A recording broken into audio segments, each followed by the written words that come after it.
The Conjuring Universe is one of the most successful horror franchises of all time, grossing over $1 billion, and it's based on the real-life case files of Ed and Lorraine Warren, who are the OGs of ghost hunting. Now, a few years back, I met a man named Father Maximus McIntyre. He's an Orthodox priest who worked with the Warrens, and I had to hear his story. So today on the podcast, you'll listen to my interview with Father Maximus. Now, we will mention in here my documentary, Becoming Truly Human, which is about the religiously unaffiliated, or nuns, N-O-N-E-S, in the United States. I've already done a couple of episodes on that, so links below. And just a warning, the topic today is the paranormal and the demonic, so if children are around, listener discretion is advised. So, paranormal and demonology, that's coming up today on the Nathan Jacobs Podcast.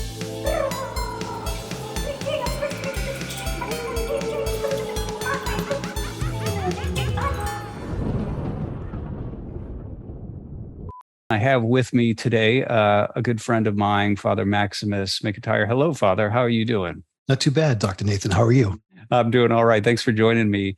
Well, I thought maybe the best way to kick this off, what I really expect will be a series of discussions between you and me on the topic of the paranormal. I thought it would be best to really just sort of introduce you, how we met, your background, your history, before we move in later discussions into some of these metaphysical, theological, religious issues. So maybe by way of background, I can mention exactly that, how we met. So one day I got an email from one Father Maximus, and that email was actually inquiring about film stuff. What was it like? How did you come across me out of curiosity? Sure. So actually, it was through a Facebook friend, Father Stephen Freeman. I saw that he actually posted something about a small Orthodox production company called 5Cs. And that was probably 2017, sometime in the spring. And 7 or 8 years before that, I had started writing a screenplay on the Russian Revolution, more like the spiritual angle. And it was from the perspective of a priest who lived through it. I had taken a lot of the testimony of the new martyrs and through history books and so forth, and compiled a script. And I had gone out to LA to pitch it. I placed in a screenwriting competition. There was a little bit of a buzz, a little bit of interest, but obviously it was not picked up. I really put the project on ice for quite some time. And when I saw that Father had posted about that, I thought that was really cool. And I said, I don't know if this particular production company would be interested, but it's really important to make, contacts and have a network. And when I saw it was an Orthodox production company, I figured, well, they'll probably find this at least interesting that, an Orthodox priest wrote an Orthodox screenplay per se. Right. So I jumped at the opportunity. I believe I sent you initial inquiry letter and a synopsis and a log line and all that stuff. And I think when I attached my resume, and you saw my writing, you saw that I'd written for the Warrens, Ed and Lorraine Warren of Conjuring fame, John Zaffis, one of the probably the most popular paranormal researchers today. You reached out back to me and said that you would take a look at the script, but you wanted to set up a call to discuss my history with people like the Warrens in my previous investigations and things like that, which you assumed I worked on because of the book I wrote for John Zaffis. So it was kind of interesting. I didn't expect even a response, quite honestly, at all. So when I got one and it was like you dug in deeper and you saw something that you wanted to talk about, I said, sure, let's set up a call. And kind of the rest is history at that point. We set up a nice call for a while, and you had some of your staff members and stuff, and we kind of got in a little bit to my history. And, you were speaking about becoming truly human and the nuns, and exactly what you're just talking about, how even though they don't believe in God, they still believe in various paranormal elements. And you said that you were maybe thinking about a follow-up documentary dealing with the paranormal. So I think, well, actually, let me jump in here. So speaking about and I remember all this like it was yesterday. This is so I had no idea it was Father Stephen Freeman. If people are unaware of him, he's a popular blogger, podcaster. Anyway, so I remember this. I remember you contacting me and attaching the script, and I remember reading your bio that was in there. And I got to that point where it's like, yeah. And then I worked with the Warrens for a while, and I went, whoa, whoa, whoa, whoa, whoa, whoa. And I remember getting on a call with you and saying like, okay, you don't mean like Ed and Lorraine Warren, like the Conjuring, the Warrens, like the Warrens, do you? And I remember how sheepish you were to admit, like, yeah, those the Warrens. And I was like, wow, I got to talk to you about something. So just in case any of our listeners are unaware of who the Warrens are, if you've heard of the movie The Conjuring, or The Conjuring 2, or The Conjuring 3, or Annabelle Comes Home, or Annabelle Creation, or Amityville Horror, or the remake of Amityville Horror, or The Nun, or The Curse of Lola Roma, or whatever it is, right? Like that whole franchise, that's the Conjuring universe. And it's actually the most lucrative, successful paranormal franchise, period. I think it's actually considered the most lucrative, successful, horror horror franchise ever. Although I did see one stat where they included Godzilla in the mix, and I guess Godzilla Lifetime has more than the Conjuring universe. I'm not sure I consider Godzilla to be in the horror genre. So, okay, well, I suppose. But anyway, it's something crazy, like $4 billion. It's absolutely ridiculous how successful it is. Worldwide phenomenon, that movie. And those movies, if you've seen any of them or just heard of them, they're based on the, true case files of Ed and Lorraine Warren. And Ed and Lorraine are a pair of ghost hunters or demonologists, right? Is sometimes how they're referred to. They're sort of the OGs of ghost hunting in the sense that, and we'll talk about this, but that, they started doing that before other people before that was really a pop phenomenon. And so they worked on thousands of cases, would you say? Something like that? Thousands? I would say absolutely thousands. Based on different documentaries, the final count seems to vary. But I would say without a doubt, several thousand, especially over their long career, considering they really started, they were born in the late 1920s. They officially started the society that they created, the New England Society for Psychical Research, back in, I believe, 1952. Right. So from 1952, when I finally met them in the 1990s, you can imagine how many cases they procured, especially after the end of horror and things like that. Mm-hmm. Being involved with some of the cases and the writing, just the amount of phone calls and emails and even letters, even snail mail back then that they would receive on a weekly basis was insane. Yeah, they've got crazy number of cases. And some of those are very famous cases, like the one that The Conjuring 3 was based on, The Devil Made Me Do It.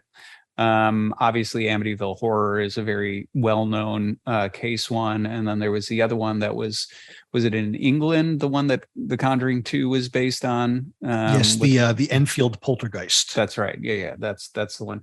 And they've got others. Obviously the Annabelle doll is a sort of famous one as well. But anyway, the point is I knew who the Warrens were. And I was like, wait, time out. Orthodox priest worked with the Warrens. I got to hear this story.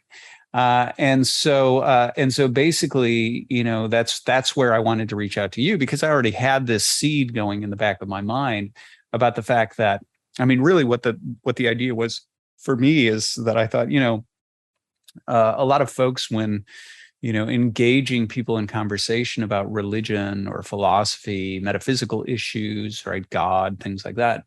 The tendency is to take your cues from these sort of old school apologists, right? Sort of boomer generation apologists. And really the old school apologetics, and even like the new atheists and how they respond to them, are really sort of remnants of modernity, right? It's a sort of first principles proof for God, versus anti-proof for God, right? Ontological argument, proof for God, problem of evil, anti-proof for God. And you start to build out the world view from, whether God exists or something like that. But in my mind, I just really looked at and I thought, well, if the religiously unaffiliated folks already believe in ghosts, They already believe in spirits. And then if they're suckers for ghost hunter shows, and they bring with that sort of common assumptions that some spirits are good and some are evil, and they think that spirits can attach to things, or, attach to people or things like that. I was like, they already have a host of spiritual beliefs. So why, as your first principle, start with, a priori proofs for the existence of God or something like that? And I started to think in particular about C.S. Lewis and the problem of pain. C.S. Lewis, in the problem of pain, he offers this genealogy of religion. And he starts by actually quoting Pascal, who makes a critique about, how weak our proofs for God really are, right? Whenever you engage in trying to prove the existence of God, all you really prove is how weak your proofs for the existence of God are. And C.S. Lewis himself sort of echoes that at the start of it, talking about, sort of the impotence of these proofs. Now, one of the things I think a lot of people don't realize about, or they don't sort of recognize about Lewis's critique in the problem of pain, is that Lewis never actually says that there's an analytic problem with the proofs. He doesn't say that they don't function. He doesn't say they're fallacious, that they're not sound. What he actually says is the real problem with them is that they have very little to do with how people became religious in the first place.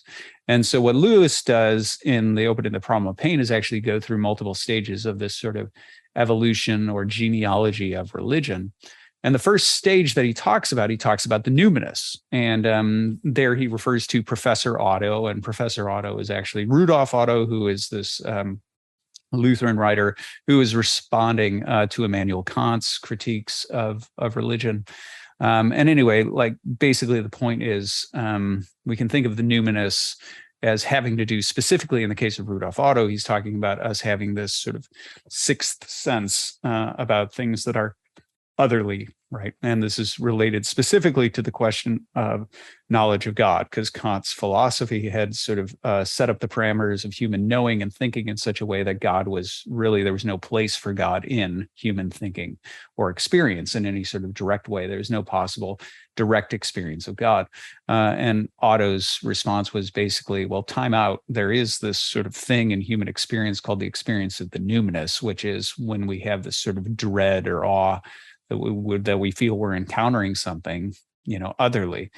And so that's where, Otto built his claim, but Lewis in particular suggested that that's the real root of religion.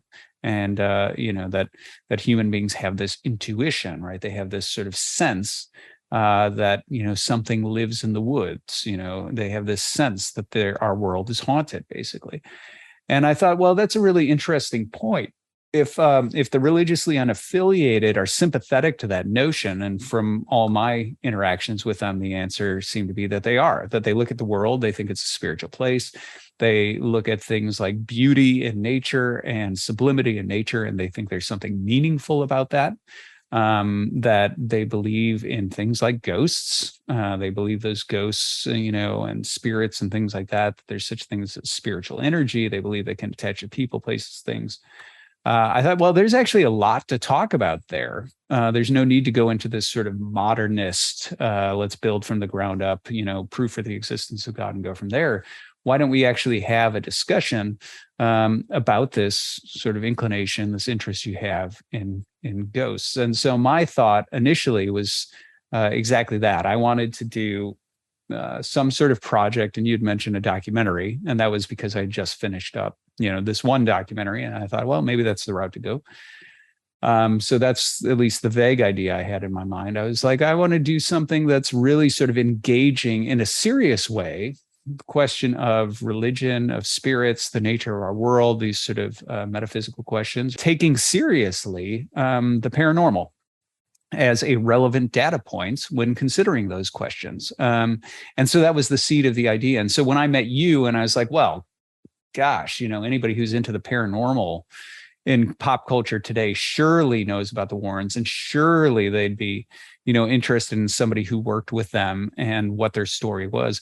So I really wanted to learn from you in that context, a couple of things, right? I wanted to hear your story. I was intrigued, right? I'm fascinated by the Warrens, and whenever you see true story, you want to know how true the story is and those sorts of things.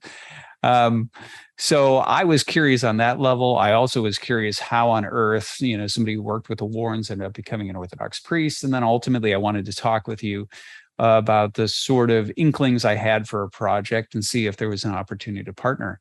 So I think maybe the best place to start here is exactly that.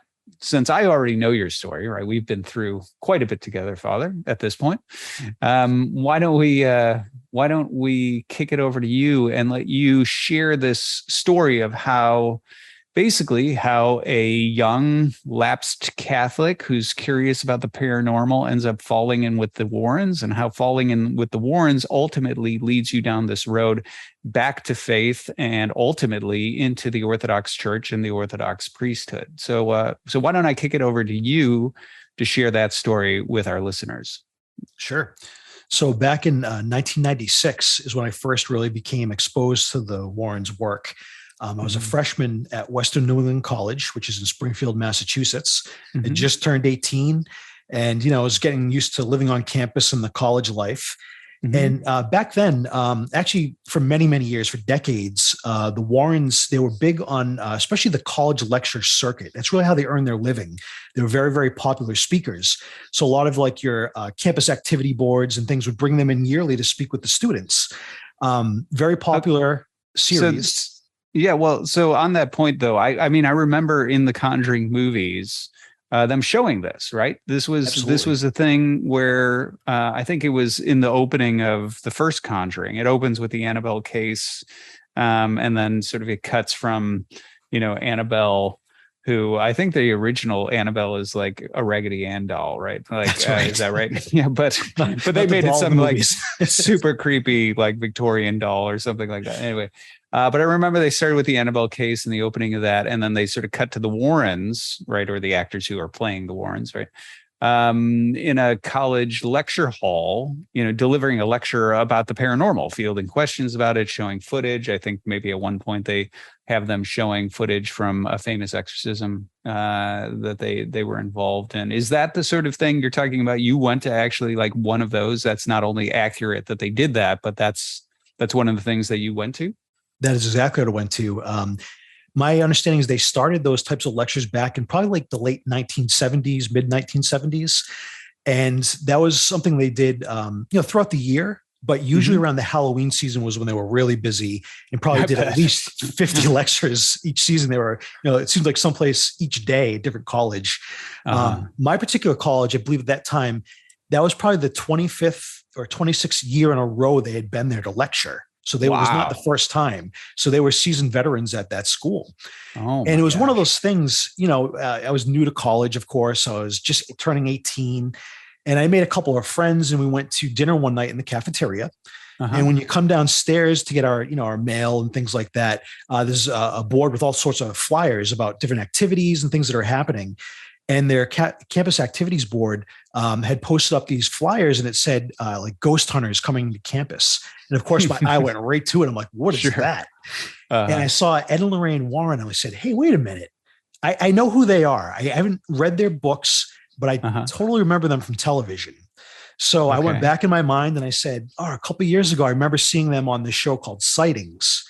And Sightings, for those that don't know what it is, back, I'd say 1992 to maybe like 1997, maybe, was a paranormal show on mainstream TV. I think it was on Fox, was the channel in Massachusetts. And it dealt with, ghosts and poltergeists and aliens and psychic abilities. It was really an interesting viewing. And as a 14-year-old kid at the time, approximately, I ate it up. I watched it every Sunday night. I thought it was fascinating. So I realized who they were, and I said, we got to go to this. And I remember I was with a good friend. Her name was Ann. So they were on that show. I mean, were they regulars on it, or was it just like that there was a standout appearance, or what?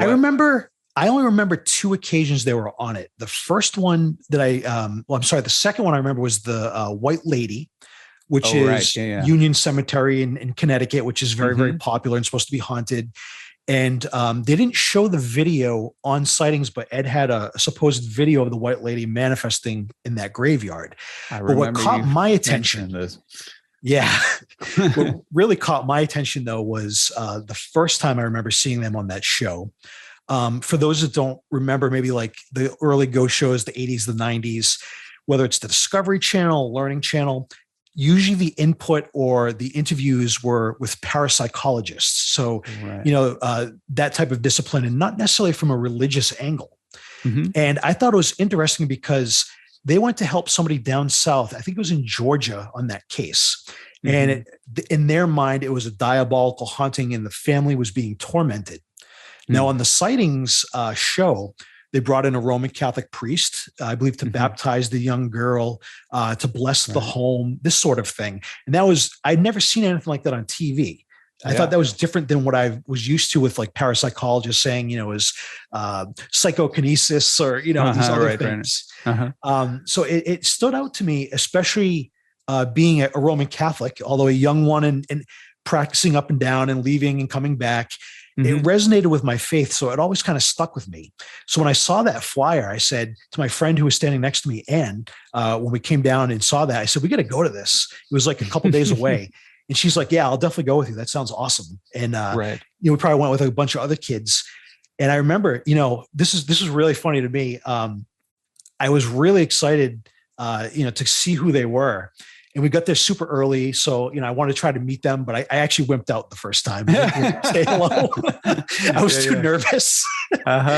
And, it was incredible. I mean, they had a big turnout. Any lectures I've been to, sometimes it's hundreds of people. I mean, it's not like a little room of 20 or 30 people. They had a big draw. People were interested. I bet. So I sat down and I didn't know what to expect. I mean, I had no idea. I thought it was just going to be ghost stories, and boy, was I wrong. That was not what it was. So tell me about these sorts of lectures. I mean, did they talk about the Annabelle case? I mean, in the movies, right, which I'm always curious. I think in The Conjuring, they actually have Lorraine in the audience, like the real Lorraine in the audience for one shot. So if people know what she looks like, you recognize her, right? Oh, there she is right there in the front as the camera like pushes past her. But in the movies, they have them showing footage from the one exorcism case, right? The famous, I always forget what it's called. I'm sure it's the Maurice Theriault, which was in the book Satan's Harvest, which ironically, with the parish I'm in right now, his home, his location where all that went down is about 15 minutes up the road. Really? Yeah.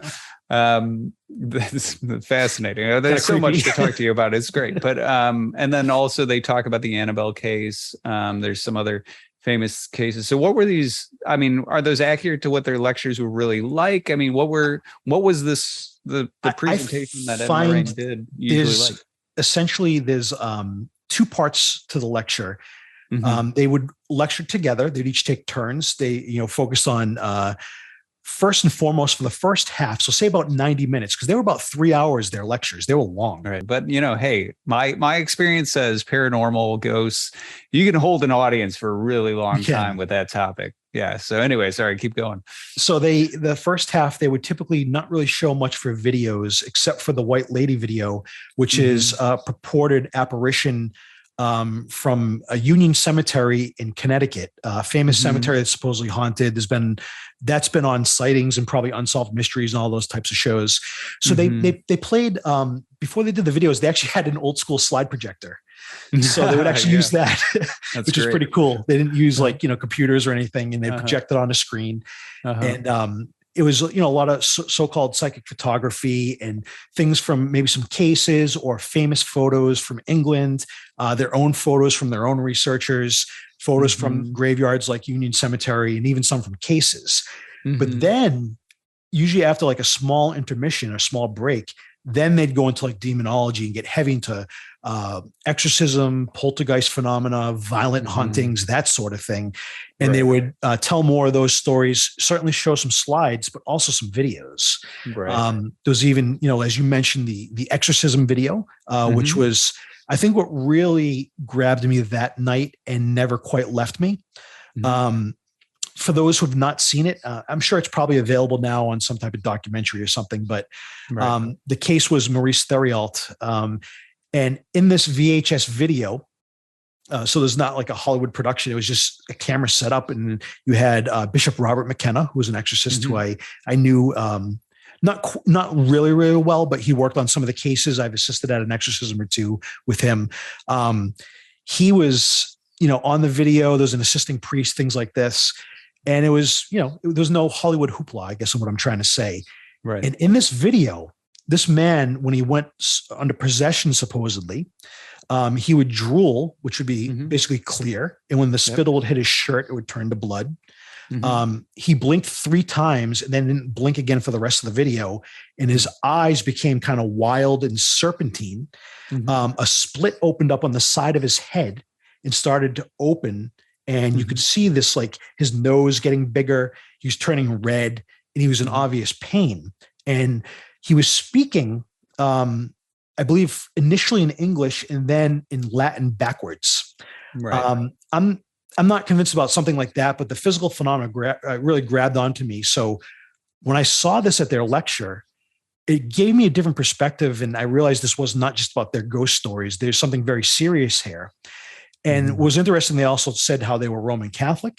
They practiced it and they worked with the clergy of not only Roman Catholicism, but many denominations. So I thought that part was very, very fascinating. Right. And as the night went on, I mean, I just was sitting there in awe. And then at the end of their lecture, say maybe 2.5, 3 hours later, they always open up to questions. They always open up. They want it to be educational. And, you know, I wimped out again. I didn't ask any questions, but I took it in and I left there just absolutely fascinated. And, you know, I thought maybe that was it. I didn't think to like contact them at that time. But if we fast forward probably to the next year, I was in, there was a chain of video stores called Suncoast Video. I remember that. Do you remember those? I do. It was like in all the malls and you could buy VHS tapes and all that. Right. Yeah. And someone had given me a gift certificate rather, at that time. So I went there to like, all right, I'll just buy, I liked horror movies at the time. So I'm going to go look at horror movies, you know? And I saw the documentary section and I'm rabid about documentaries. I love them. So I went to check out to see what they had. And I saw 2 double VHS sets called Ghosts and I think Ghosts and Beyond. And I just picked them up and I looked and I saw Ed and Lorraine's photograph on the back of it. And I started reading about it. And these 4 VHS tapes were based on them and their cases. So I bought them on the spot. I was like, I got to see these. I love their lecture. Let me see what this is all about.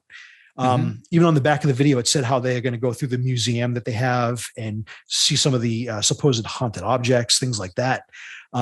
So I went home and I probably watched them all that day. I was mesmerized by what I saw. And, you know, that was kind of, all right, this is very, very interesting. Let me start to buy some of their books. Let me start to unravel this a little bit. Let me also delve into some of the religious end, the parapsychology. And I started, my curiosity that summer really got built up. And I did something I don't think you should. I started ghost hunting on my own. Oh, really? At historical spots. Like they talked about places like Union Cemetery. So of course I had to go there with cameras and audio equipment and see if I could catch, you know, the white lady. Sure, of course. Right. You know, a young 18, 19-year-old guy or whatever I was, thinking maybe I could do psychic photography. And right. Yeah. I don't suggest that, by the way. Yeah. And I've since visited those same locations with you. So we've walked those grounds and tried to, you know, talk through some of those stories too. So, so that's fascinating. And I presume, you know, they had what, a public access show that they did pretty regularly. Is that right? They did. Did you have any exposure to that, or was it just through the documentaries? It was really through the documentaries because where they're from, I wouldn't get those particular shows up here in Massachusetts. I did see a lot of them in the early 2000s, like after the fact, but I never saw them on that type of television. Got it. So after like all this and kind of that summer of getting really interested in it and reading their books, reading Graveyard and things like that, I saw they came back again when I returned as must have been a sophomore or junior, whatever that year was. And I saw they were coming back to campus. I was like, all right, this is the time. I'm going to actually work up the nerve. I want to talk to them. And I want to find out, how do you get involved? Would they let me be a photographer on cases or document things? Would they allow me to do something like that? So the day came. Now before you get to the day coming, I'm just curious. So at this point, you said you picked up some of their books. What did you read at that point related to the Warrens? I know for a fact I read Graveyard. Probably read The Haunted. I don't think it was probably a couple months later, I read The Demonologist, because even then it was kind of out of print and hard to get. Right. But at that time I haven't read all their books. I just kind of a small sampling. And so for people who are unfamiliar with those books, I mean, what are these? Are these multiple cases? Are they focused on a single case? Like what sort of reading is this when you dive into those sorts of books? Satan's Harvest is about the exorcism we just spoke about, Maurice Theriault. So it's one case. Yep. The Haunted was another case they worked on, the Smurl case in Pennsylvania, which was made into it's some type of, I don't know if it was ABC. It was a made-for-TV movie in the 1990s. Graveyard was one that fascinated me, where the first half of the book was about that supposed haunted location, Union Cemetery, and then the second half was like other hauntings, compilation, if you will. And then their book, Ghost Hunters, was kind of a compilation of many different chapters and cases. That made for TV one, that one was one I know it involved. The only thing I really remember about it, aside from being a haunting, was a succubi case. Is that right? That is correct. Yes. Yeah. Okay. And for folks who don't know what incubi and succubi are, well, Father, would you like to tell our audience what an incubus and a succubus is? Sure. This is the unfortunate circumstance. I have dealt with cases that run this way, is where a person or persons are supposedly physically and sexually assaulted by some type of entity. Incubus is kind of in lore what supposedly attacks females, and succubus is supposedly what attacks males, even though the demonic, we would say, wouldn't have gender, so to speak, things like that. That's kind of in paranormal lore and things like that, how they're identified. Right. Okay. So now my question, before we get to the day coming, right? The day coming. I'm curious about your mindset at this point. Are you skeptical? Are you sold? Like, what is your feeling about the Warrens and about, the research, the work they're doing, aside from fascination? I mean, obviously you were fascinated, but and you were even trying it yourself, and you're curious about getting involved. But what's, for our audience, what's the mindset you're in at this point? I think the mindset is, it's a possibility, but I'm not fully on board. But it's so new and fascinating. I want to find answers. I want to see if this is legit or not. I believe that a lot of the cases were real, based on the lectures and things like that. But still, I mean, until you experience it yourself, there's always that doubt. And that's the doubt that I had, especially going into the cases. So, I certainly questioned. I didn't take everything they said as necessarily truth. But I wanted to see, if what they said was true. And not only that, but I felt it was certainly possible. I believe certainly in the possibility of ghosts, and certainly angels and demons from my faith in that. But still, there was that small kind of voice saying, well, it could be superstition. So, check it out. I wanted to learn and see if these things are legit. And I was looking at through also a faith perspective. Yeah. So I figured it's probably the wrong way to look at it, but would this validate my faith? If there's ghosts, if there's angels and demons, then wow, then, we should have faith. These things are real, and God's real. And, we don't die, so to speak. We carry on. Well, incidentally, I mean, and I'd love to talk about this more down the road. There's a lot of things I'd love to talk about. There are so many fun topics here, so many disturbing topics here as well. But one of them, that I'd like to flesh out at some point is exactly this point. I don't think, even though you're saying it's not the right sort of perspective, I don't think it's unusual at all. No. In fact, I really think, and I've done lectures on this before. I did this lecture series on the nuns, on the religiously unaffiliated, for a series of lectures at the Midwest Clergy Convocation in Chicago. And one of them where I talked about this, I talked about the fact that there's a consistent pattern amongst the nuns where they'll talk about the problem of evil being a really sort of catalytic thing for them. But what they're really describing is what philosophers would consider the problem of divine hiddenness, which is slightly different. And the problem of divine hiddenness is really this problem of like, well, if it's important that I believe in God, he should make it more obvious that he exists. And in particular, then the existential struggles that come along with that a lot of nuns will talk about, like, well, there was this horrible thing happening in my life. I prayed, God didn't answer.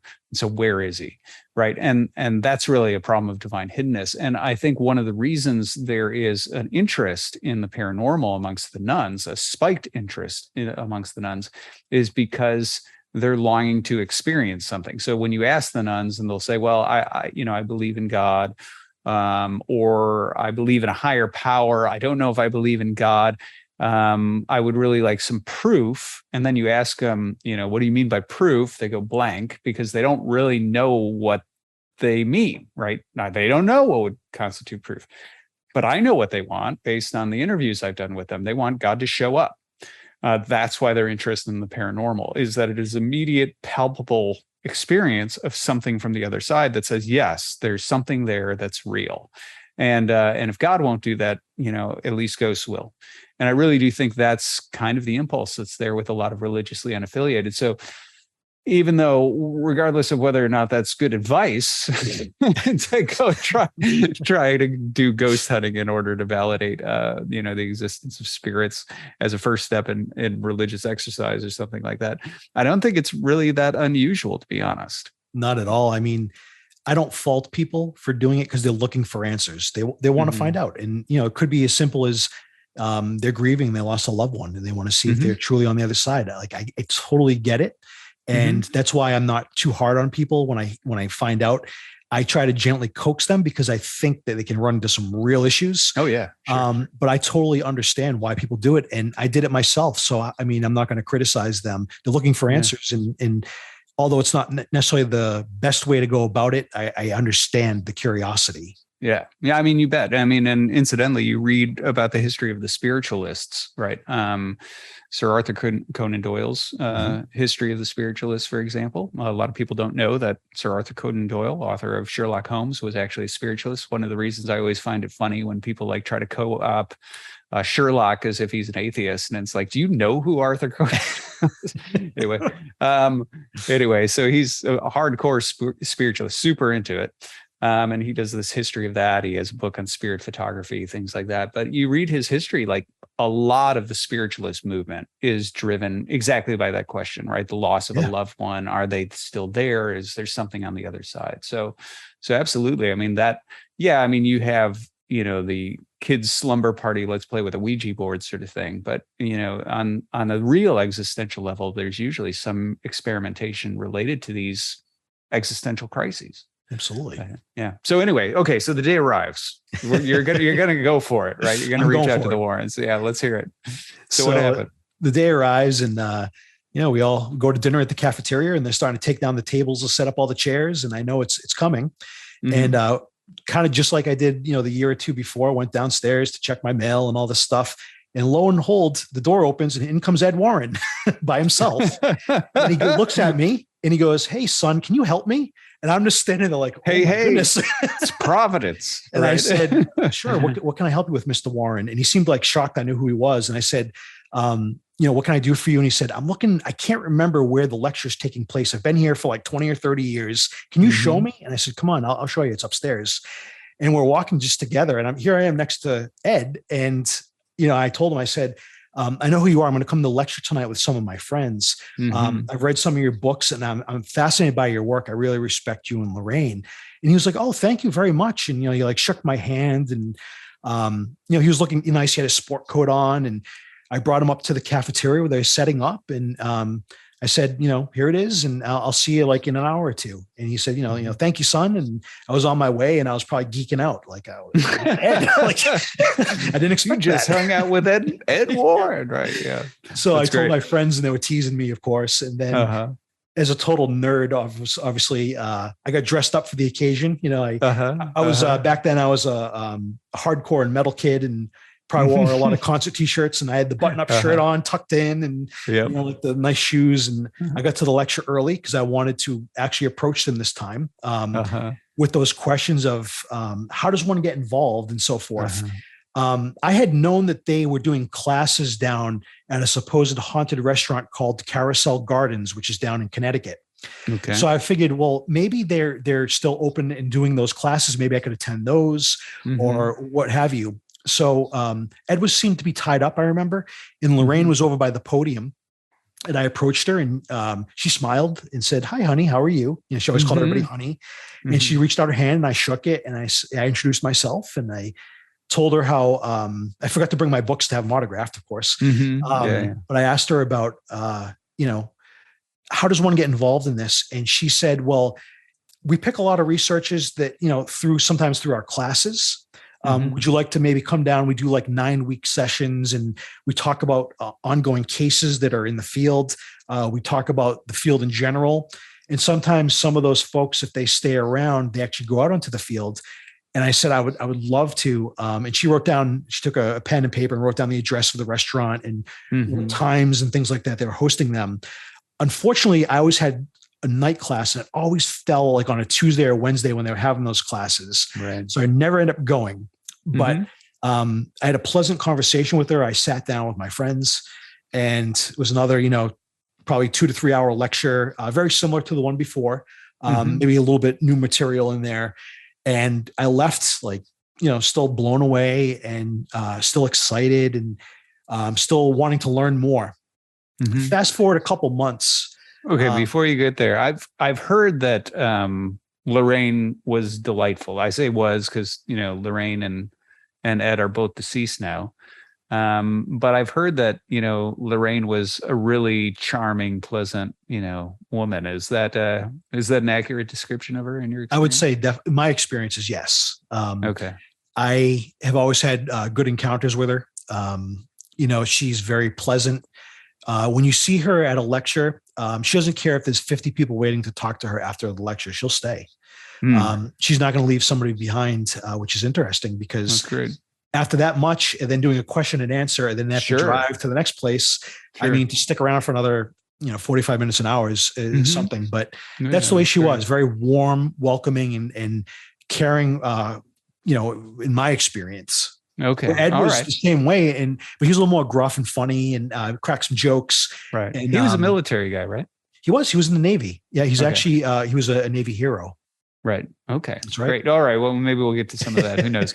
Anyway. Okay. So a month later, we fast forward a month later, you've got a plan. What's the plan? do have. So I was like, I got to get to their museum. So I called. And for people who don't know, right, the museum, obviously folks have a concept of it. I'm presuming the concept, like as it's portrayed in the movies, probably isn't quite accurate. Just because it's a Hollywood set, and obviously things like Annabelle are portrayed in whatever is most cinematically interesting.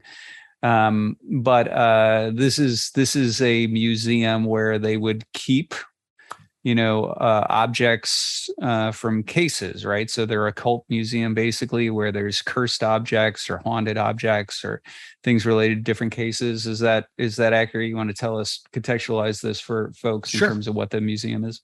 So when I called Lorraine and signed up to go down to see the museum, they would give tours frequently if they weren't on the road.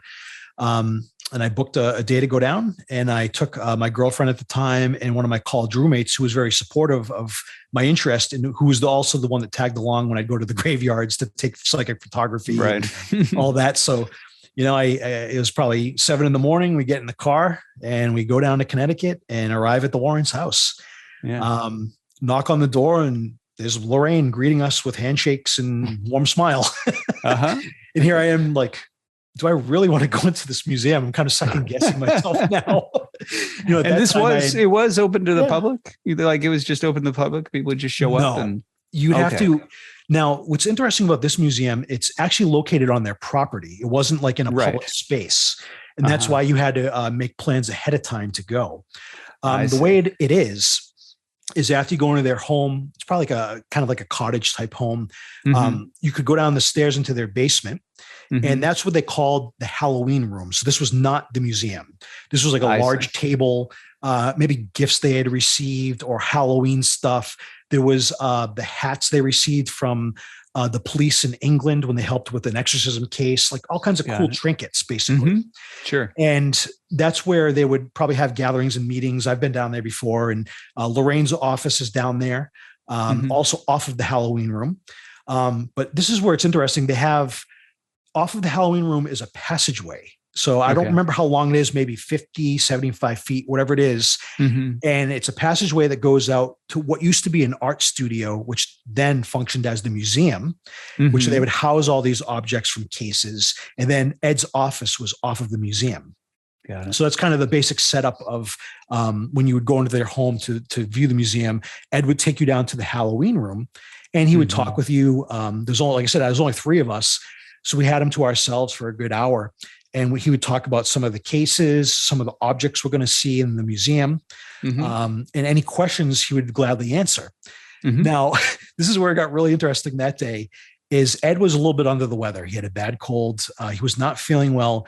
And he said to me, he said, I trust you, even though I didn't really know him that well. And he said, I'm going to let you and your two friends go out into the museum by yourself because I'm not feeling well.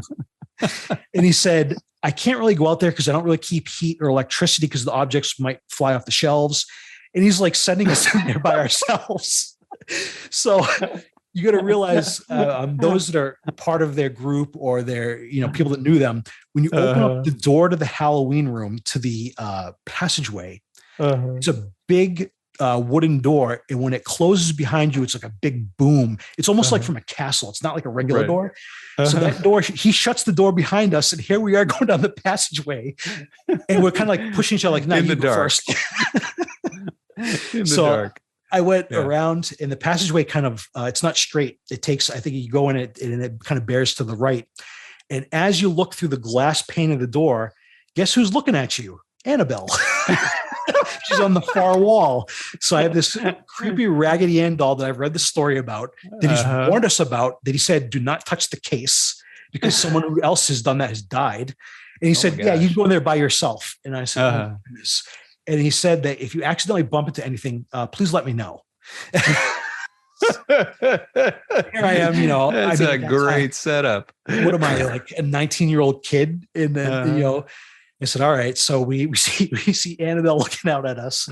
And I go and open the door and we go in. And through their video series, I knew the story of a lot of the objects. Right. So I believe I was telling my two friends, my girlfriend and my roommate, about the shadow doll, about Annabelle, about from the Conjuring 3, the little dinosaur that supposedly walked across the kitchen. I knew a lot of the things. Right. So we spent probably, it wasn't long. We didn't spend a lot of time in there. I was a little nervous. And I didn't say, I don't want to believe, I don't think I 100% believed, but there was enough there where I was a little nervous. Sure. Right. So we went back out and went through the passageway up the Halloween room into the house and talked to Ed and Lorraine for a little bit while before we departed. And then on the way home, in my Volkswagen Jetta that I drove down on, we made it up 15 minutes up the road and my alternator went and the car died. I'm not saying that was because of the visit to the museum, but it's very interesting. So here we are, the three of us stranded in Connecticut, and we had to get a tow truck and had to be towed all the way up to Massachusetts. After that was it. That was the clincher. So now comes the next part. And I said, all right, I really want to get more involved now. I really want to understand this world.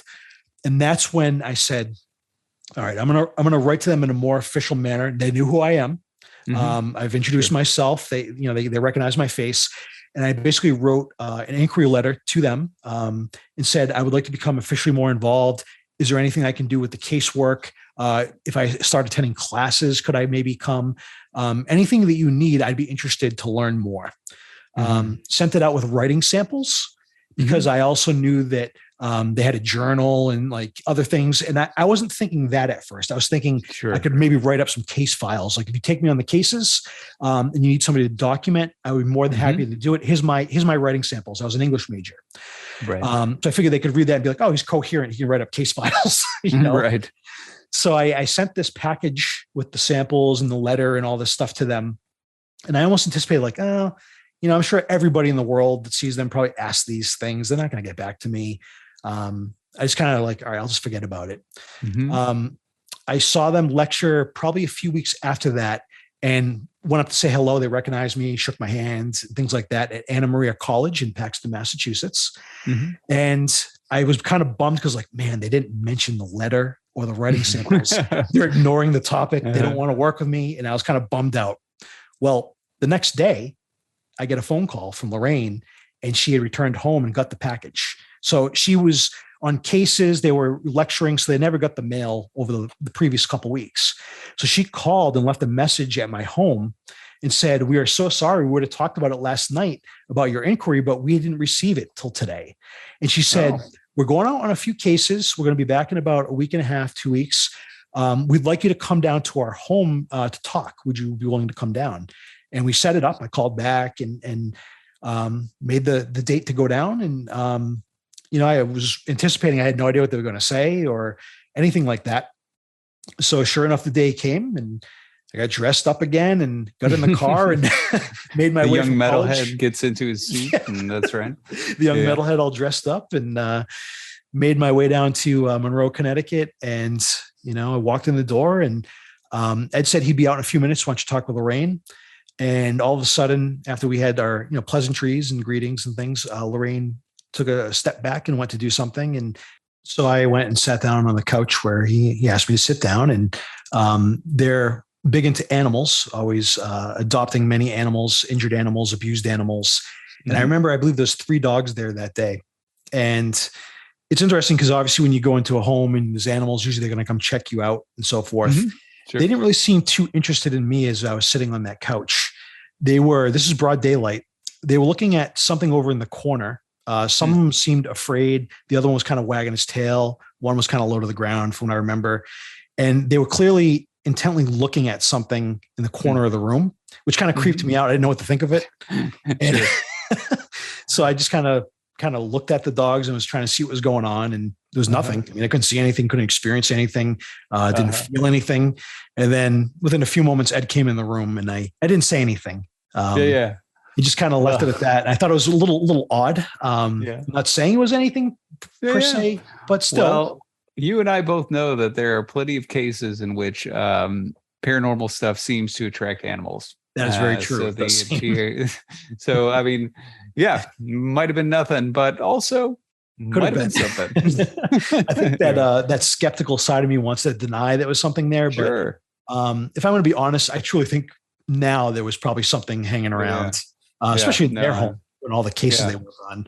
Yeah. So Ed sat down and I noticed he had paper in his hand and I didn't know what it was. And he said, we discussed this and we read your writing samples rather. And I have an idea I'd like to, pitch to you. I'd like to propose something. And I said, sure. What is it, Ed? And he said, I couldn't believe this. He said, we're thinking about doing another book. Would you be interested in taking a stab at writing it? And you can imagine myself at, I was probably, maybe I was 20, still in college, I believe I was a junior in college. So this is probably the spring semester, still in the winter, probably February-ish. And I just said, absolutely. What do you have in mind? It's not really what I expected when I went down there. Right. And he handed me the paper and started going over it. And on his old school typewriter in his office, he had typed up a small book proposal, his ideas. Huh. And he wanted to possibly delve into some of the cases, but he also wanted to talk about their experiences in Amityville Horror. Obviously, the movie, it's a real case. I'm sure everybody knows probably what that is. He wanted to talk about the ghost of Mrs. Brown, which we didn't really get far into that, and many other topics. But what he really wanted me to start as an initial sample chapter was to recount the evening that they came back from the Amityville case, and supposedly that something tried to attack them in their home. And he wanted me to write about this. Now, this is not new. This is something they spoke about. It's actually, I believe, the first chapter in their book, The Demonologist, from 1980. But he wanted to kind of rewrite it, discuss it more in depth instead of just a circumstance that happened, but kind of get into the real meat of it. And I was, really familiar with that particular experience because I had read the book and I asked him some more questions. And I took that as my first sample chapter to take back to school. Worked on it diligently for probably a few weeks. I mailed it out to them. Made a couple probably phone conversations over those couple of weeks about the direction of the project. And then I returned back to the home. Could have been, 3 or 4 weeks later to go over the sample chapter. What was interesting when I went that time, expecting just to deal with the book and to have a discussion, Lorraine joined us and she said, I have something I want to ask you. And I said, sure. What is it, Lorraine? And they were having some issues getting people to write for their bi-monthly journal that they would send out to the members of their society, if you will. Right. This is the New England Journal of Psychic Research or whatever it is. Yes, right? The New England Society for Psychical Research Journal. It's more, so I thought it was going to be more like academic, which I really wanted to get into, like the way I was writing college papers, but it's more like a detailed, I don't want to say it was a newsletter. It was more detailed than that, but it was more like current cases and some of the submissions and kind of like smaller blurbs about cases or the phenomena. It wasn't like, it was probably, 8 or 10 pages. It was a smaller journal. But she really asked, she's like, we like your writing. Would you help us out with that? And I said, sure. And she said, let's kind of, put the book project on hold for now. Let's focus on getting some of these articles done, that sort of thing. So I said, absolutely. So we met probably 1 or 2 more times about that. They gave me photographs, audio tapes. I could talk to them. I looked at all the handwritten correspondence. I looked at the typed up notes from the cases, and they had me start writing up, small articles. I loved it. I thought it was fascinating. It was like, this is like really peering into the day-to-day casework that they're working on. Right. I said, all right, this is cool. Yeah. And I've seen some of those, right? You still have at least some of them, right? Some copies of those of the journal with your own publications in them. I do. Yes. And that was, I loved it. And, I wrote different things. They put my picture in the journal once or twice. And I think the first journal I wrote for, I think I wrote every article in the journle. I don't think there was any other submissions. That's wild. All right. So I thought this was really cool. And, it was not too long after that, they had introduced me to their nephew. Ed Warren had a twin sister, and that twin sister, the son was John Zaffis. Right. So that Ed is his blood uncle. Yeah. And so for folks who don't know who John Zaffis is, like, contextualize this for us. Obviously he sort of gets into the family business, as it were. He does. Right? Now, John Zaffis has been in the paranormal field for, it's got to be pushing 40 years, maybe longer. Right. He's the nephew, but he didn't really believe in this stuff, to tell you the truth. He thought it was really? It's showmanship. This is how they make a buck. It's cool ghost stories and it's fun, but I don't know if I really believe in this stuff. And even though he loved his aunt and uncle, he's like, maybe they're experiencing some things, but it's probably exaggerated. There's no way this is real. And sure enough, he found out the hard way that it was real. But his first experience before he really became an investigator for them and training directly under Ed, especially, he was probably 16 or 17, and he's in his bed, and a man appeared at the foot of his bed, just shaking his head back and forth. And of course, scared him, but also intrigued him. He went downstairs to tell mom, and mom said, "Oh, he was shaking his head." She said, "I believe that was probably your grandfather. That's all. He always used to do that." And he thought about it. He's like, "Yeah, that probably was my grandfather." And now he's intrigued. He's like, "All right, I had an experience. I got to talk to my uncle, my aunt about this." From that point, he's probably, turning 18. They wouldn't let him really get involved till he's almost, an adult. And he started to learn from his uncle. His uncle took him and sat him down. I remember this story because John told it to me probably well over 20 years ago. He took John and said, "Look, all right, I'm going to talk to you about the serious aspects of this and how dangerous this work can be.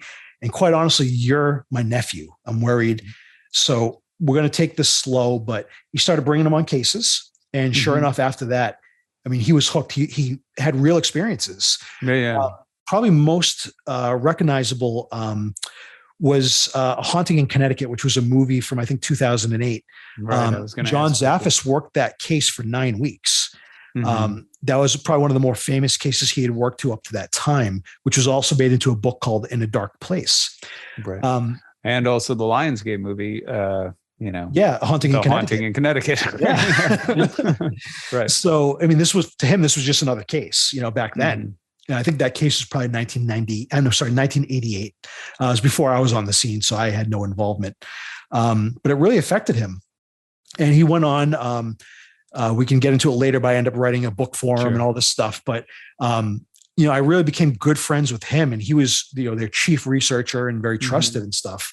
So I started going out on cases. I asked Lorraine, I said, it's good about writing about this stuff, but I'm still interested in going out, and I kind of want to validate some of these things. Sure. And she kind of, she gave her blessing, and I started getting involved with some of the casework as well. What happened at that point is, unfortunately, the book project got kind of pushed to the side because of the journal. I continued to write for the journal over the course of, several years, but certainly that first year they needed a lot of help. Mm-hmm. And I was getting excited about casework and understanding like what's going on out there. Fast forward, unfortunately, to I believe it was March 2001. Ed went outside or from the door to call, I believe, the cat or the dog, and his heart stopped and he collapsed. I believe he went without oxygen for maybe like 8 or 10 minutes. Right. And unfortunately, he never fully recovered from that unfortunate medical episode. So kind of when that all happened and I was getting really involved in casework and writing for the journal, that was kind of the nail in the coffin with the book project that I had started with Ed. It had been, put on ice for a little bit and we never quite resumed it after that. I continued to write some articles and of course start to work very heavily on the investigations, because when Ed had collapsed in that spring, and then I got involved heavily probably a few months after that to really get involved in the casework, especially at that time, Lorraine was not really going on in cases. So John was really handling all of their cases. Right. So it was even more of a crash course for me, because now it's just the two of us. Right. And Lorraine can't go out on cases because she wants to be close. So she can go to Ed because he was in the hospital. Then he was in a nursing home. And then when he came home to stay at home, she would always care for him. She wanted to, not just the nurses, she was there caring for him daily. Yeah. So now, so I've seen, I'm familiar with the John Zaffis book. And I know, it's listed as, you and him, right? For those who don't know, when you become Orthodox, you take your patron saint's name. And so yours is, I presume it's Maximus the Confessor. Is that right? Yes. So my patron is Maximus Confessor, but my birth name is Brian McIntyre. Right. Which is what it says on the cover of that book. And all the journal articles, and things like that would be Brian McIntyre. How far did you get into the book with Ed before? A few little chapters, sample chapters, notes, going through everything, but they got put on ice pretty quick after we started doing the journal stuff. Mm-hmm. I'm just curious. Do you still have the chapters? I don't know where they are. Oh man! Well, if you ever find them, Father, if I ever find them, you gotta let me know. I gotta. It kind of drives me crazy because I want to read the sample chapter that I gave to them about Amityville, because I think that was the one that it was the first one I really poured my heart into it and was hoping that they'd be really impressed by it. And that was one of the ones, especially back then. I mean, it wasn't as technology heavy as it is now. Mm-hmm. So I'd write on my computer, print it out, and mail it to them because they didn't use computers. Yeah. Well, what's funny is, so for folks who don't know, obviously, why would they know this? Like I've actually, I've been to your house. I've seen the stacks upon stacks upon stacks of old cassette tapes, which are interviews with different family members, different folks who have reached out, right? The interviews concerning these different cases. I've seen the journals that you've referred to. And then even you have, if memory serves, let's see, Ed was a painter, right? Yes. It was, so you mentioned an art studio that was there before they converted into a museum. I was sort of presuming that was Ed's art studio before they converted it to a museum. Is that right? Yes. So Ed was the primary painter, but the people know that Lorraine was also a painter. I didn't know that. She did. I'm more familiar. I don't have any, but she painted plates and put fall scenes or winter scenes on nice plates and things. Yeah. But you do have one of Ed's, right? A friend has it now. So really? I do not have it in my possession anymore. You saw it when you came to my home. I did, yeah. But I no longer have it in my possession. Oh, man. Well, that must be a good friend, Yes. All right. So I've taken us off track. So you started getting into this deep crash course, right? Ed's health has failed. Lorraine's redirecting her focus, trying to care for him and all that. So John Zaffis is really sort of carrying on the mantle, and you're working primarily with him at this point as you're getting into these cases. So I'm really curious at this point. You started this, you mentioned that you started this really as a curiosity, as a faith journey, right? So you're a Roman Catholic, you're raised Roman Catholic, you've had these sort of back and forth about practicing, not practicing. You're hearing these stories specifically from a couple of folks who are devout Roman Catholics, right? I mean, the Warrens, even if they might have some beliefs that might not fully align with, Roman Catholic doctrine, they were devout Roman Catholics. And I believe, if I'm remembering correctly, correct me if I'm wrong, they were one of the first lay people to ever be recognized as legitimate demonologists by the Vatican. Is that right? Well, I have kind of a different spin on that, if that's all right. Okay. Yeah. I'm all ears. So my understanding, I know obviously in our church, but in other churches, I don't know of any. And by our church, you mean the Orthodox Church. Orthodox For Church. Folks who don't know that I'm Orthodox, he's Orthodox. Yeah, continue. So if we look at whether it's the Anglican Church or the Roman Catholic Church, I'm not aware of a designation of demonologist. I'm sure there's clergy that specialize in exorcism and helping people in these circumstances that are maybe labeled as demonologists or whatever. Sure. But I've never heard or seen documentation that shows that they were aligned with the Vatican. Now, they did work with a lot of bishops and priests, and there were Roman Catholics. They definitely had Vatican intercession in some of their cases. But as far as the claim of demonologist, I can't say either way if it's legitimate or not. That might just be popular lore, huh? It could be, yes. Yeah. Okay. Yeah. He did call himself a demonologist, and of course, their second book was called The Demonologist. So it probably kind of came from that as well, because of his expertise in demonology and working on those heavy duty cases. Yeah. But as far as a certificate that says, yes, you're a Vatican demonologist, I don't really buy that. Okay. Well, but so again, the point here being that it's like, okay, so these are devout Roman Catholics. That's one of the things that caught your attention, right? That they were looking at it, this theological direction. You had this young curiosity of, maybe this in some way validates the things that I was raised to believe about angels and demons. Is the stuff real? And so now you're starting to go out, you're starting to document cases, you're starting to get involved in cases, you're becoming more heavily involved with John Zaffis, specifically because both Ed and Lorraine are, withdrawing. At this point, what is this doing in terms of that side of your worldview, right? How is this starting to shape and form your worldview at this stage? Right now, at that point, it goes from an interest or curiosity and also the writing aspect to saying, I think there's something really to this, but I'm not as curious in the sense like ghost hunting in that. I want to help these people, because the cases that you go out on are not typically the quote unquote, the Casper ghost. It's like the real heavy duty cases that people need help. That's what you prioritize.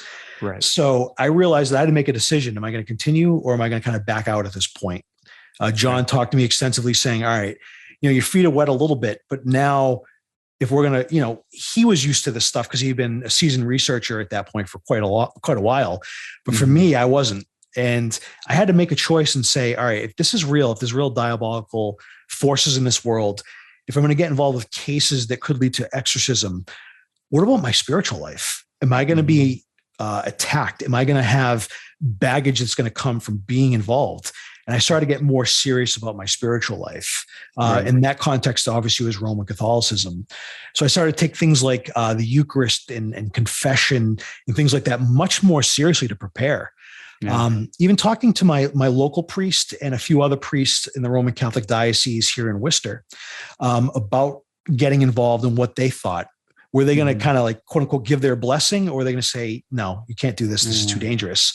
One of the priests who's no longer with us, I'll just call him Father Joseph. I won't mention his last name for privacy. Okay. He kind of tutored me and mentored me a little bit on this, and to be very, very careful. He was willing to hear my confession and also kind of have his telephone number as a hotline in case I ran into a jam. So he was very nurturing and said, this might be a fleeting thing and that we could be careful. That could be dangerous, but maybe God is leading you on another path. Maybe this is a way into ministry or into the diaconate. Because I was planning, I wasn't married at the time, but I was dating seriously the woman would become my wife. So he was looking at it from the perspective of ministry as opposed to, quote unquote, ghost hunting. And that's where my mindset was really going is I want to help those people. I don't really care about the curiosity. I don't really care about, trying to prove to the world that this stuff is real. I really want to help these people. I had great sympathy for them. Well, and along these lines, I think for folks who are just familiar with ghost hunter shows, and it's like, oh, maybe that place, there's some ghost that inhabits that place. Sometimes this spooky thing happens. It may be sort of a foreign concept, the sort of thing you're talking about. But obviously, once you get involved in cases and you talk to people who have real sort of demonic experiences, you can realize, that this can, people's entire, you very quickly start to meet people who either, in some cases there's demonic oppression, that seems to be on the verge of possession, and we can talk about those sorts of dynamics. You can see the ways in which, for some people, certain demonic encounters end up really sort of definitively stalling their growth and leaving with real psychological trauma. I know that you've talked about one of the things that you said to me once when we were talking about, you were describing this desire to help people. You said, when you see people who sleep all in the same room because they're afraid and they go in the bathroom in pairs because they're afraid if somebody goes alone, they'll be attacked. For folks who are involved in these real cases, right? There's real physical, psychological, spiritual, problems that result from this. This is not fun. It's not exciting, for the people encountering those. So I think that's important context for people to realize that when you're going on investigations, when you're looking at those cases, sort of things like the haunting in Connecticut case and things like that, people's lives are being turned upside down by these things. It's not just that it's, a thrill or it's spooky or whatever. It's actually really deeply traumatizing and harmful for a lot of folks. And for some folks, without that relief, it ends up going wildly wrong. I mean, if memory serves, I think the kid who was involved in the case in the haunting in Connecticut, who was like the real focus of the demonic attacks, he ultimately committed suicide. Is that right? I've heard rumors that is what happened. Yeah, I could be wrong. Yeah. So disclaimer that I might be right or not be right about that one. But nonetheless, I mean, it really does.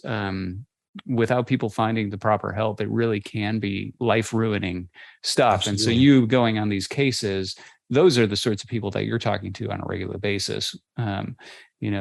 With the Warrens and with John Zaffis and all that. So I think people maybe without experience with this stuff maybe don't really understand that piece to it.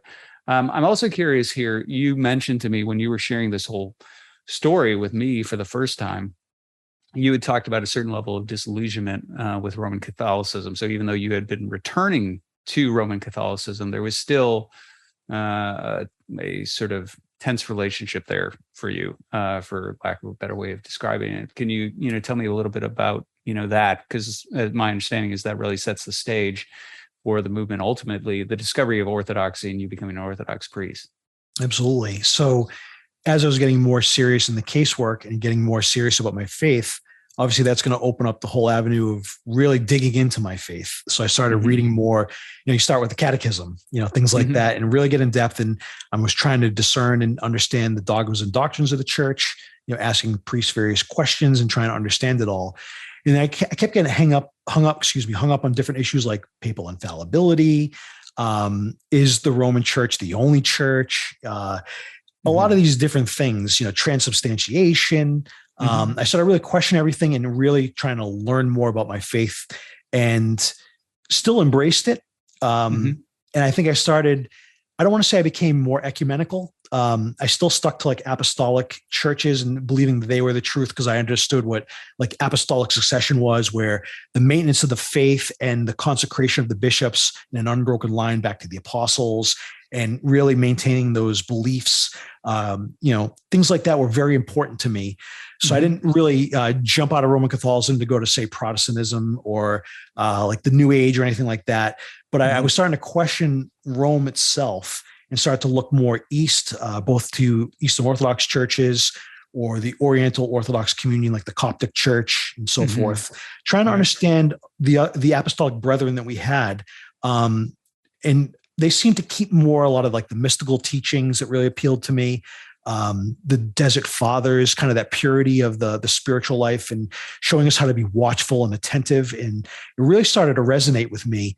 And eventually, over the course of a couple of years, yes, it did lead me to Orthodoxy. First, before I went to Orthodoxy, though, I did get involved when I officially made the decision to leave Rome. Usually, a lot of people have a hard time jumping from Western Christianity into the Eastern Orthodox Church because it's so foreign. Sure. Right. Yeah. So I still believe, in apostolic succession and kind of like an Augustinian perspective where there's bishops, they're valid, but, there's different communities of churches where, when I became Orthodox, I took more of a St. Cyprian view where the Orthodox Church maintains the deposit of faith in totality and others have broken off. So I started to question a lot of that, but I wasn't quite there yet.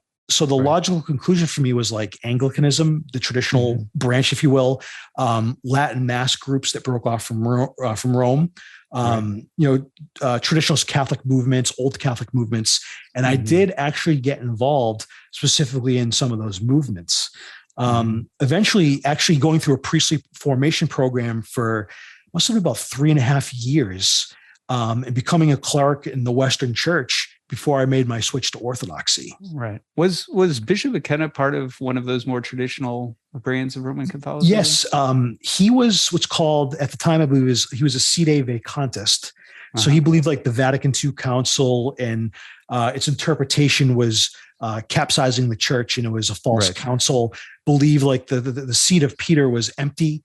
And I think I don't know if he changed to become a sede provisionalist or not, but he was part of they called it the Orthodox Roman Catholic movement. And they did everything, Latin mass, old school, pre-Vatican II, the 1962 missal, that sort of thing.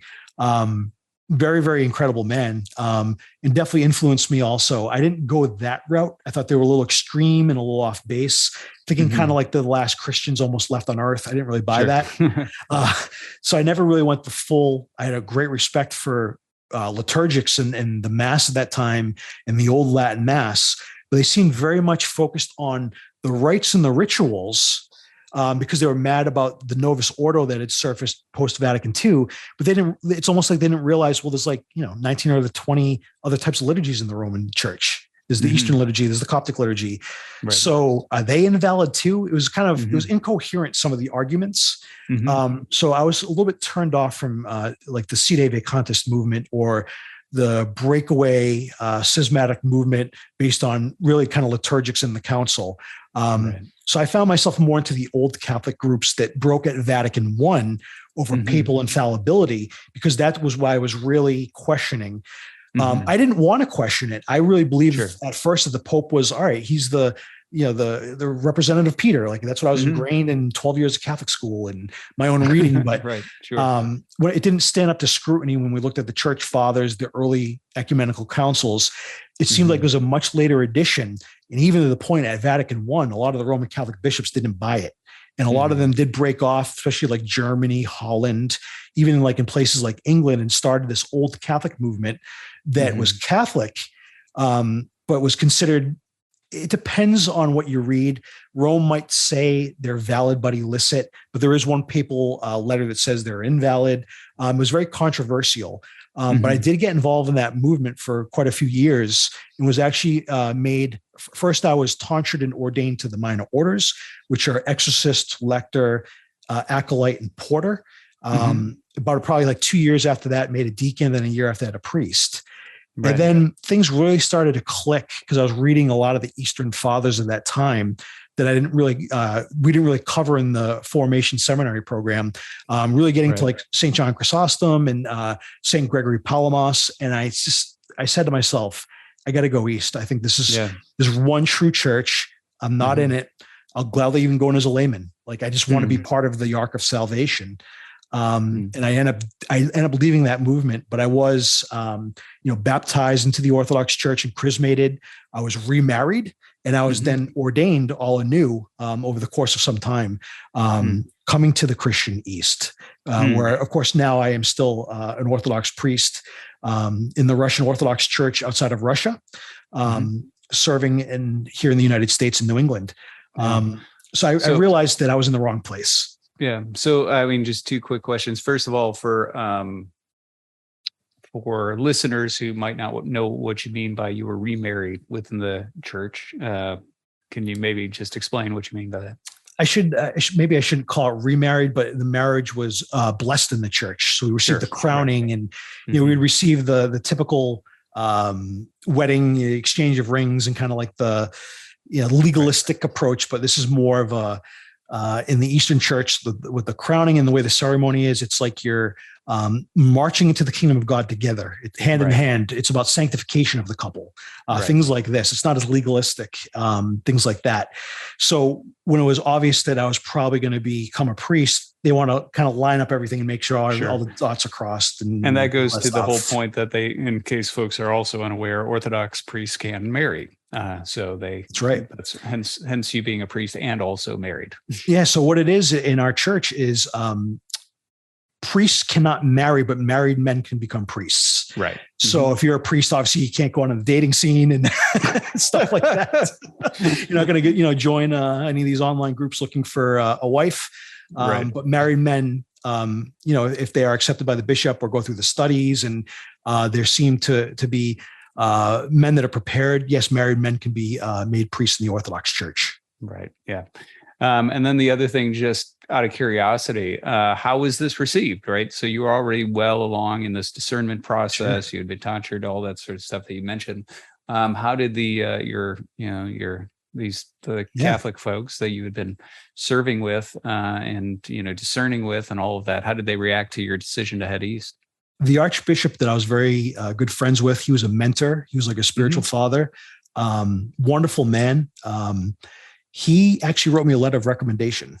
Really? He didn't want to stifle my journey. He didn't want to lose me. And his main concern was that I would leave him, become a layman, and no longer serve at the church in any capacity. Right. Where he wanted me to stay in ministry because he knew me well and knew I was sincere and I was trying my best and I was trustworthy and all that. So he actually wrote a nice letter to say, like, at the time, Father Brian is very trustworthy and he's been called and he's been, he's gone through our education program. He's gone through discernment. He's gone through all this stuff and we see him as a worthy candidate. So I really appreciated that, instead of being angry with me for leaving said denomination, what a lot of people would be upset about. He was incredible. It was well received, and he didn't want to stifle that journey, and also saw the Christian East as valid brethren, because he had more, if it's an apostolic church, he was open to it. Sure. Right. Well, so this provides context for basically the story that I heard from Father Maximus years back now. I want to say that was 2017 that we first met. So years ago when I first asked, what's the story? And this story I got. And I pitched to you basically the idea that I wanted to do something related to film. At the time, it was a documentary, and that ultimately has evolved and expanded for us, right? We've talked about the idea of evolving it into really sort of a feature narrative film franchise that also can give rise to things like docuseries or documentaries or podcasts or whatever. But so, and by the way, if there's anybody who is interested in investing in that sort of thing, feel free to reach out to me. That's that is still a vision that's very much alive. So anyway, but that has its own sort of evolutionary history that we won't talk about now. I don't know if we'll ever talk about it on this podcast, but nonetheless, but that was the context in which you and I started talking, and I pitched to you exactly what I had been thinking about. And what was interesting to me is that, no surprise, right? You had been approached by plenty of folks over the years about being on different television shows or documentaries or movie stuff like that. I wasn't exactly the first person to approach you about those sorts of possibilities. And the difference was that you usually said no. But in my case, you said yes, and actually did, agree to sign a story rights deal with me and all that sort of stuff, and let me get moving in this sort of vision that I wanted to do. Maybe you can speak just a little bit about, why the no and why the yes, and how we started working together. Well, in my experience, so for the most part, when I've dealt with production companies or like the Scouts and things like that, all my encounters have been pleasant. They've all been wonderful. But I don't feel that they handle the material in the proper way. It's more about the scares. It's more about the mystery behind it. It's almost promoting like the ghost hunting culture and things like that, where I think that is all very, very dangerous, physically, spiritually, mentally. So I don't feel that a lot of them do proper justice to the material. As I entered into dialogue with you, of course, I was very cautious, because in my mind, it's like, all right, is this going to be the same thing over and over again? Where I'm going to be nervous and I'm going to have to pull away. But it was different because obviously, for those that don't know, you have not one, but two PhDs in theology. Mhm. So that helped a lot because I knew you'd have a worldview, an understanding to treat the material with the sensitivity it deserves. And that's exactly what you did from day one. There was never a time from the time we either first did like Zoom meetings till we met in person, had dinner, or anything like that, that you ever done anything that was like, all right, his motives are a little off. He's acting more like the ghost hunting shows, or right. there was a real sensitivity to the topic at hand, and you were handling it properly, and also preparing yourself spiritually to deal with this. As I mentioned the first time, I told you, you can't look at this like you're going to the zoo or the aquarium and looking in at this phenomena or this stuff. If you peer back at it, it's going to probably look back at you if you get involved. That's right.